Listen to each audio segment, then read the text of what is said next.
May bagong tsismis ang showbiz insider na si OG Diaz, patungkol sa aktres na si Sara Labati.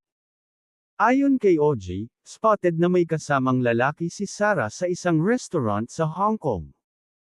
Ang mga litrato na nakuha ng talent manager vlogger ay ipinadala raw sa kanya ng isang fan, at taga-subaybay ng kanyang showbiz update vlog. May balitang Hong Kong tayo.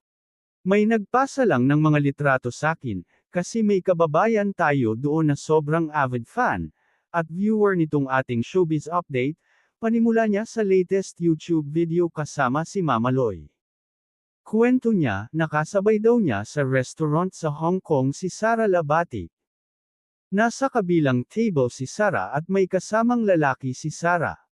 Sinabi rin ni OG na nais sanang magpa-picture ng kanyang source sa aktres, pero nahiya raw ito, dahil kumakain na sila ng kasamang afam. Kaya ang ginawa raw ay pinicture na lang ng nasabing fan si Sara sa kabilang table. Tanong naman ni Mama Loy, sino yung kasamang lalaki? Abay hindi natin alam, sagot sa kanya ni OG. Patuloy niya, hindi natin alam kung ito ba ay bagong manliligaw ni Sara, or baka naman kamag-anak ni Sara. Chika pa ng talent manager, kasi daw, parang natapunan ng something yung lalaki, pinunasan ni Sara. Natanong din daw ni OG sa kanyang source kung kasama rin ni Sara ang dalawang anak nila ng dating mister na si Richard Gutierrez. Ang sagot daw sa kanya, ay hindi po, silang dalawa lang. Humirit naman si Mama Loy at sinabing, carry namang magkaroon ng bagong love life si Sara kung sakali, dahil kumpirmadong hiwalay na sila ng asawa at kasalukuyan ng pinoproseso ang annulment ng dalawa.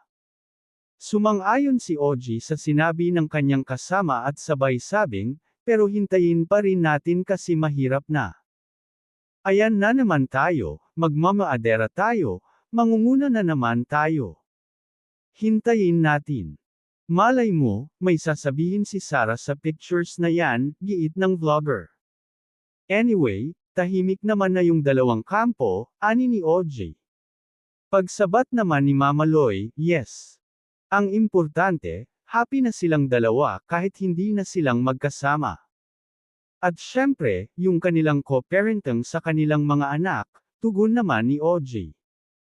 Noong nakaraang buwan lamang nang kumpirmahin ni Sara na single na siya ngayon at hiwalay na sila ng asawang si Richard. Magugunitang inamin rin ng aktres sa panayam naman with MJ Marfori, na hindi na sila nag-uusap ng dating mister.